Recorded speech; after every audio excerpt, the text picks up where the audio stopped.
You're like me. You get so absorbed in what you're doing that you lose sight of everything else. I've always been told this by my father. Unfortunately, my father is no longer with us.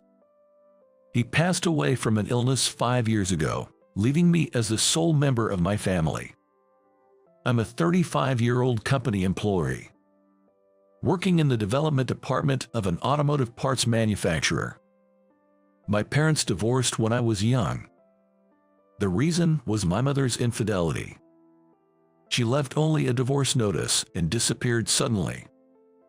Afterwards, my father tried to find her and discuss things, but ultimately, my mother never returned home, and I was raised solely by my father. Since we were not wealthy, I started working immediately after graduating from high school. My first job was at a company where a friend of my father worked. That friend was Kevin. Now, he is the head of the development department. Kevin had been helping us even before I started working there. He used to take us out for meals when times were tough and would secretly give me some pocket money when my father wasn't looking. He helped a lot when my father passed away.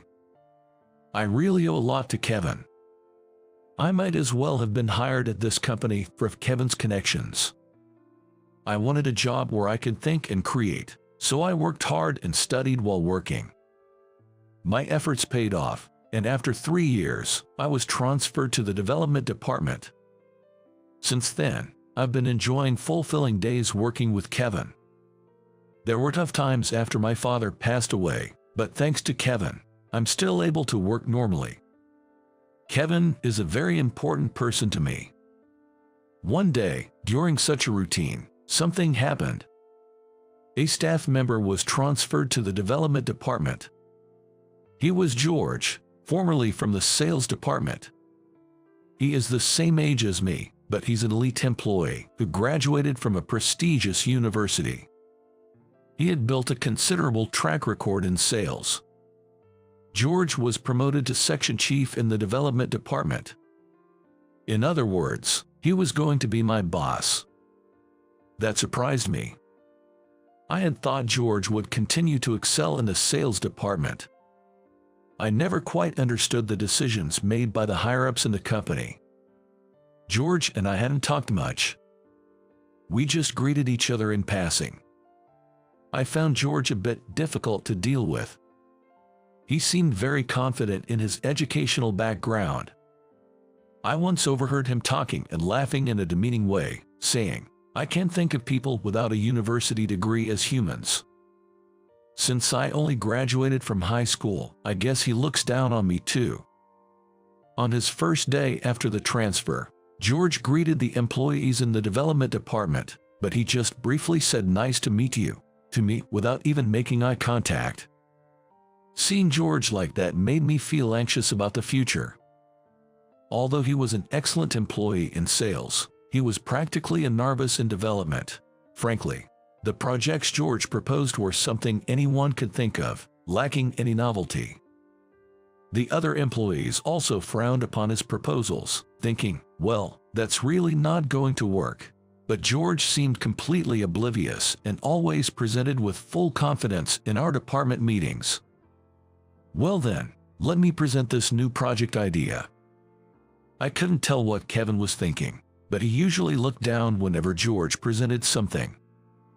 2 months after George joined, each employee in the development department was asked to submit and present their new product ideas in front of all staff members. Employees without any managerial position presented first. I explained my diligently thought-out plan, albeit nervously. After finishing my presentation, Kevin praised me, saying, "Quite an interesting proposal. It really shows your long experience in the development department. Work on it a bit more and present it again next week." I couldn't hide my joy at his words. When I glanced at George, he was turned away, muttering under his breath and looking unimpressed. Soon it was George's turn to present. "Then, I will make my proposal," George explained with full confidence, but again, his presentation lacked innovation. I muttered to myself, wondering which company would buy such a product. Kevin, addressing George as he continued his presentation, said. Kevin, looking down, said, I'm afraid we can't accept this as it is. You need to add a bit more creativity. He then added, let's stop the explanation here for now. That's enough.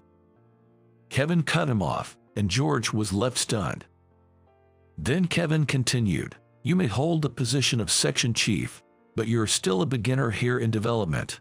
It would be good for you to learn from skilled employees like David.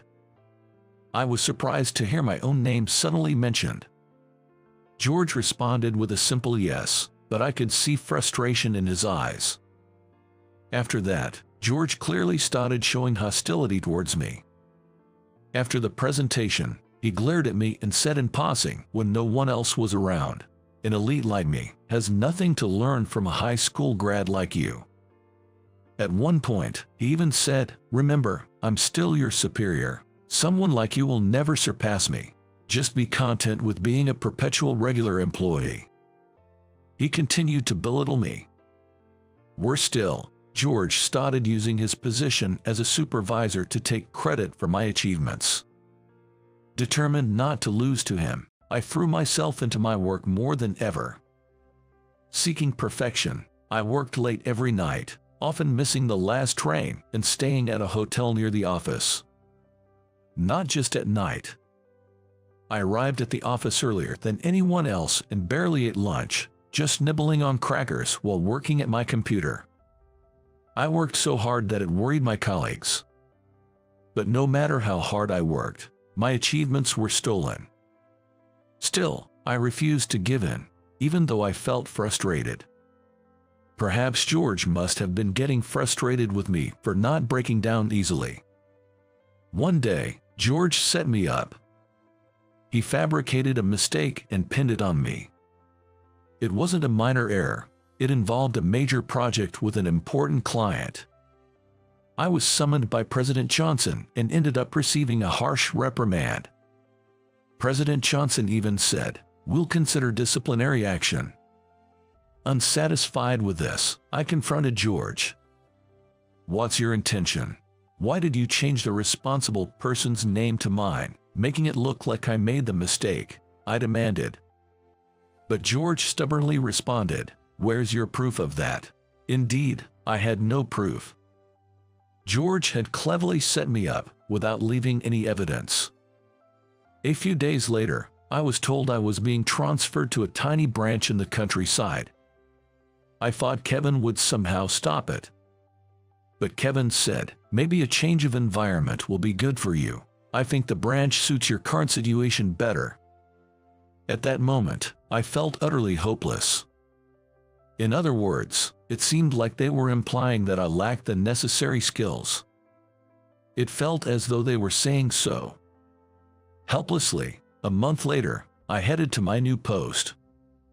The company arranged my housing, but the branch was in a rural area. All I could see were fields and farmlands, with the nearest small supermarket a 20-minute drive away. Can I really make it in a place like this? I wondered, anxious about the future. But the staff at the branch were all nice people, and I quickly became comfortable with them. There was no overtime, and I could properly rest on weekends. The company's people often shared vegetables they grew at home with me, and I began to appreciate the charms of a slower-paced, homely atmosphere. Branch manager Henry was a gentle and kind person who highly appreciated my work. "He really saved us by coming here," they told me, expressing gratitude. After that, I also met someone special. It was Emily, who worked as an office staff member at the branch. She was 3 years younger than me, with a graceful appearance. Honestly, she was very much my type. We both enjoyed watching movies and became close after bonding over movie discussions during a welcome party. I wasn't sure about Emily's feelings, but day by day, I found myself increasingly drawn to her. Listening to her gentle way of speaking always soothed my heart. Life at the branch, unlike the tense atmosphere at the headquarters, flowed with gentle, kind moments. One day, something happened. I received a call from Kevin on my day off. Kevin asked, "Are you doing well?" But at that time, I still hadn't forgiven Kevin. Even though we used to talk casually outside of work, I replied indifferently, "I'm fine, just going about my business." Sensing my mood, he laughed and said, "Don't be so downhearted. I've heard about you. Henry has been praising you too." "Well, that's good. Sorry, I have some errands today," I responded, abruptly ending the call. I had been close with him ever since my father passed away, and suddenly he abandoned me. I couldn't believe he even had the nerve to call me. Even though Kevin occasionally called after that, I deliberately ignored his calls. Around 6 months after being transferred, something wonderful happened. I started a relationship. Of course, it was with Emily. After several meals together and on our third date, I mustered the courage to confess my feelings. Emily happily accepted, saying, "I've also come to like you, David." Our relationship quickly became known throughout the branch, and our colleagues were supportive. I was living a fulfilling life in both work and love. Then one day, Kevin visited the company. It had been just about a year since I was transferred. Upon seeing me, Kevin immediately said, "Oh, long time no see." He greeted me with a smile. By then, my anger had subsided, and I felt guilty for having cut off contact. "It's been a while. I'm sorry about before," I said, indirectly apologizing. Kevin replied, "It's okay. I would have felt the same in your position." It seemed Kevin had some business with Henry, as he excused himself saying, "I'll leave you for now." About an hour later, he came to my desk and said, "There's something I need to talk to you about." "I'm glad to see you're doing well," he began. "Yeah, well, I guess I'm doing fine. Enjoying my days here," I responded, returning to our casual tone. Kevin smiled, seemingly reassured by my response. Then, after a brief pause, he shared some significant news. Firstly, George had left the company. Since my transfer, George had been unable to produce results and had been reprimanded by President Johnson. Naturally, once I was gone and he couldn't claim my achievements as his own, his performance plummeted. George, unable to improve his performance and losing trust among his colleagues, was demoted and, unable to accept this, left the company in despair. Secondly, Kevin revealed the reason for my transfer. "It's not that you were demoted," he said. "Actually, I had high hopes for you." It turned out that Kevin had seen me working tirelessly, blinded by my surroundings due to George, and thought a change of environment was necessary. "Your father also used to get so absorbed that he couldn't see around him. You're really just like him," he said with a smile.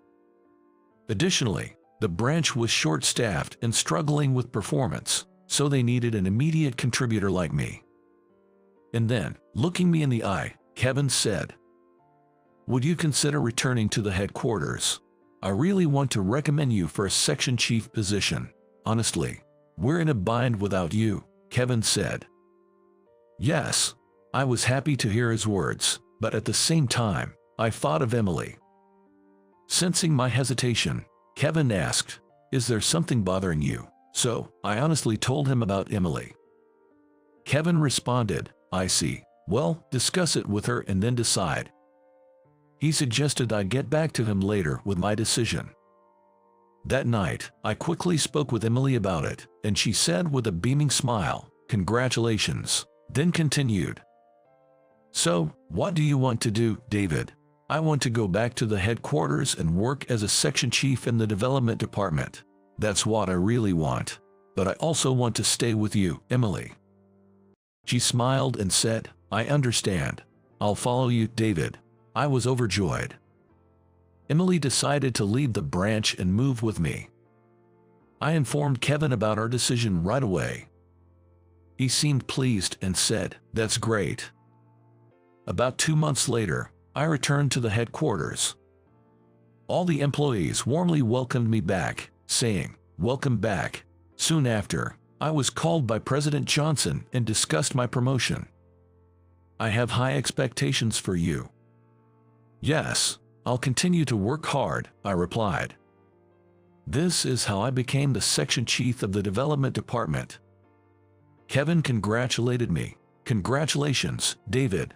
I'm happy for you. I think your dad would be proud."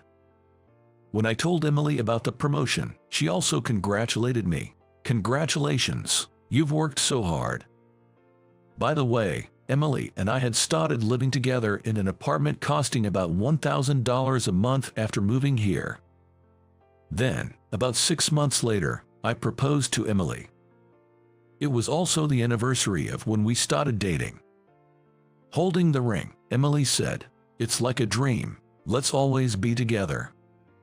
"I promise to make you happy," I said, looking into her eyes. I immediately reported our engagement to Kevin. "That's great. Make sure you make her happy," he said.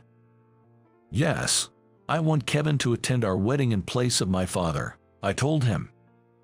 He responded, "I was planning to do just that. I want to live a happy life with my beloved wife, never forgetting my gratitude to Kevin, who has always supported me."